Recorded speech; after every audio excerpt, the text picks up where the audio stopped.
1921年，上海是远东第一大都会，即使东京也根本不可比拟。世界各国人士涌入上海，租界、华界治安亟待整顿，黑白两个世界在上海平行共存。上回说到福州路是旧时的最大红灯圈，茶楼、妓院、戏院让京剧唱响上海，而这3处都在上海青帮手里。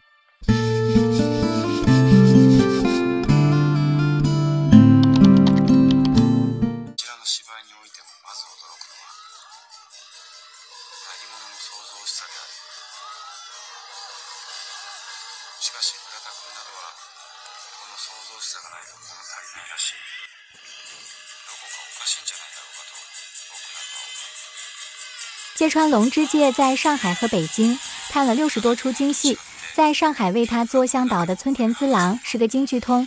梅兰芳1919年访问日本，正是由他陪同。京剧虽然从北京传入上海，但是京剧的叫法来源于上海。1876年，京剧2字首先出现于《申报》，不到上海不算红，是当时京剧界的一种普遍认定。民国2年，上海单柜第1台的许绍卿到北京来邀剧，凤青是头牌，我是2排。那时单柜第1台在4马路大新街口，舞台已做成新式半圆形，前面照着1排灯。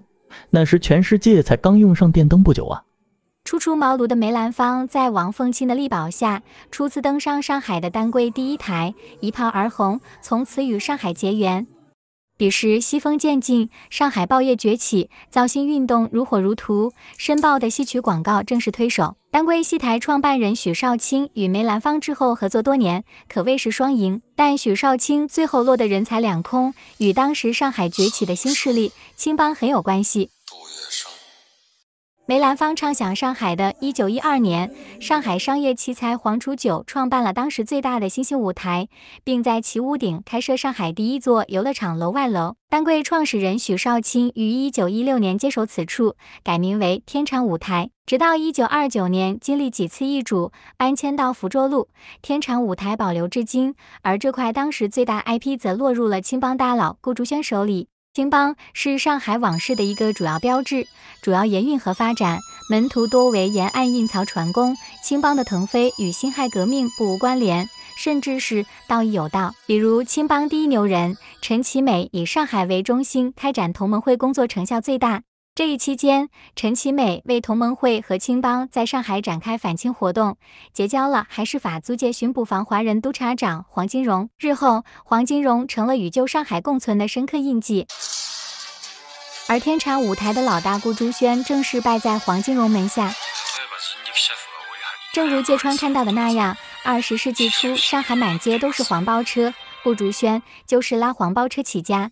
黄包车又称人力车，来源日本，最先引入上海。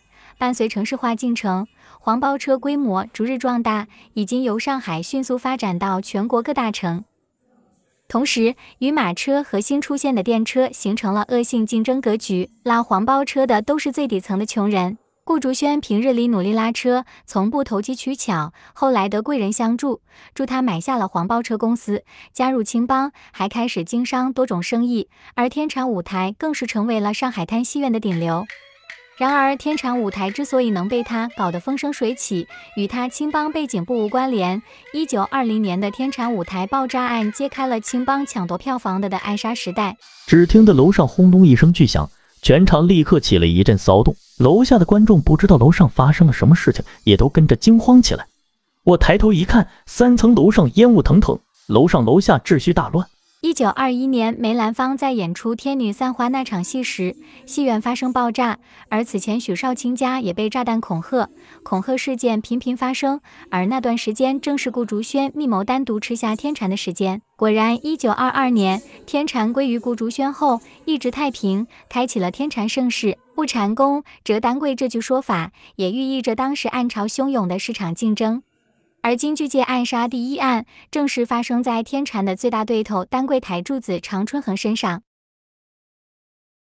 单柜第1台议员的常春恒掩蔽梁武帝后，从前台出门，正欲上车，有暴徒数名手持枪械向常春恒射击，常春恒身中3枪暴毙而死。后来巡捕房缉拿嫌犯，据招供，顾竹轩正是以250元买凶杀人。然而，上海总商会力保顾竹轩，说他热心公益，绝不会做暗杀之事，最后以取保候审不了了之。事不过三，他最后还是在了买凶杀人上。这一次让他吃瘪的就是青帮1号人物黄金荣。说来顾曾拜黄金荣为师，但是顾是拉车的出身，又加上天场舞台生意爆火，这就极大的冲击了黄金荣的商业版图。坐牢1年后，顾已经是不同往日了。1930年是黄金荣的高光时刻，因为时局动荡，上海铺天盖地的戏院开关，却给黄金荣提供了绝佳的机会。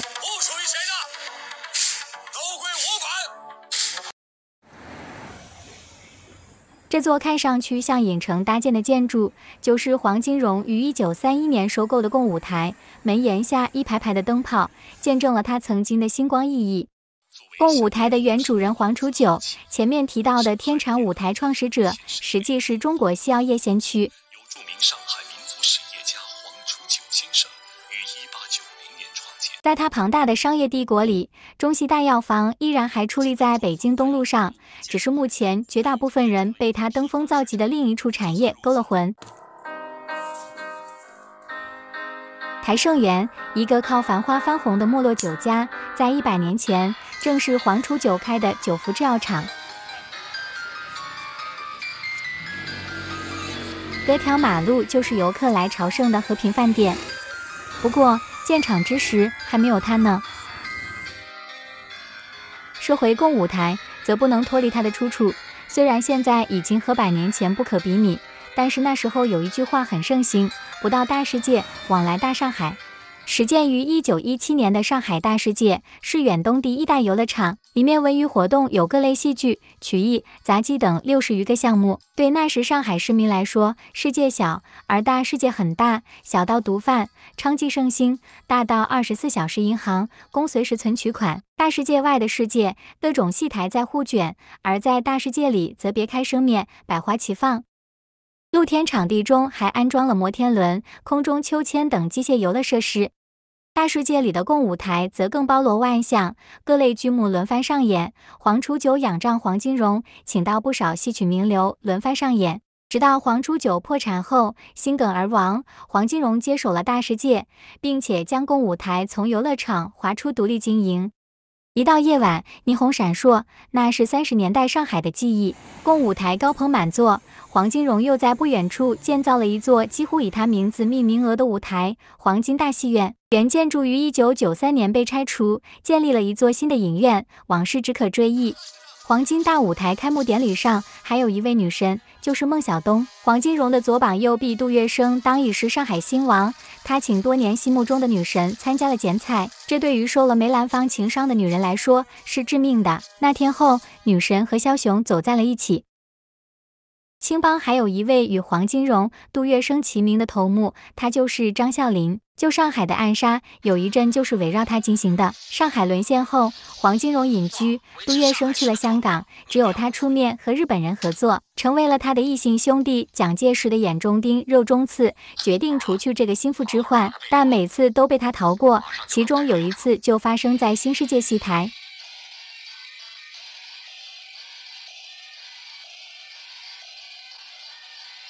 张啸林受他的儿女亲家于叶枫邀请，去新世界舞台看戏。张啸林平时防弹衣不离身，还带不少保镖，而军统暗杀队也早已布置好。戏唱到了一半，突然响起一阵枪声，一个衣着考究的人应声倒下，但是这个人却不是目标张啸林，而是他的儿女亲家于叶枫。杀错人了。张啸林从此成了惊弓之鸟，日日夜夜躲在公馆里，深居简出。张公馆内外都有保镖和日本兵把守。1940年8月14日，张啸林的保镖林怀步和他的司机突然在楼下因为一件小事吵了起来，两人越吵越凶。张啸林在楼上听到了动静，脾气暴躁的他冲了出来，林怀步突然拔枪对着张啸林抬手就是一枪，子弹正中张啸林面门，张啸林扑倒在地，当场毙命。林怀步被巡捕房带走后一直关押，并未判刑。有人说这是戴笠安排的内线杀手，也有人说这是杜月笙安排的门徒。总之，日本战败后，林被释放后再也没有影踪。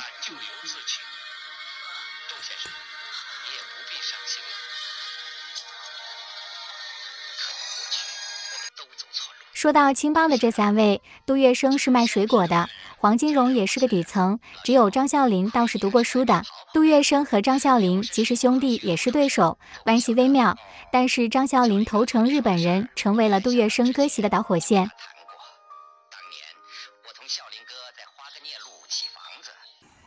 西藏路由东向西，依次是黄金大戏院、大世界、共舞台。大世界的西面就是黄金荣送给杜月笙和张啸林的双子住宅。且隔壁2幢连在一起，现在是各走各的路了。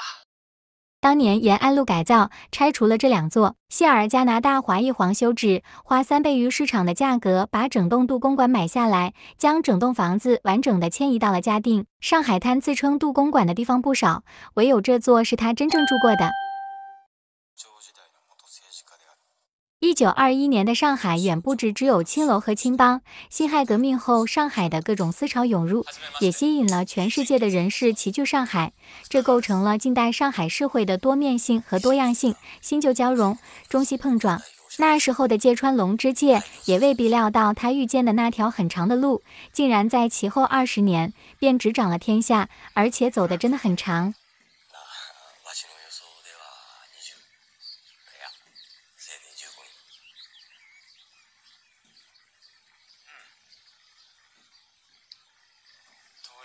道は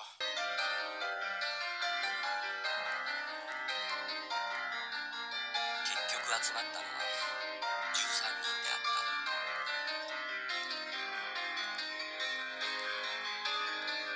後に歴史に刻まれることとなるその第1回全国共産党大会は李仁傑の家で行われ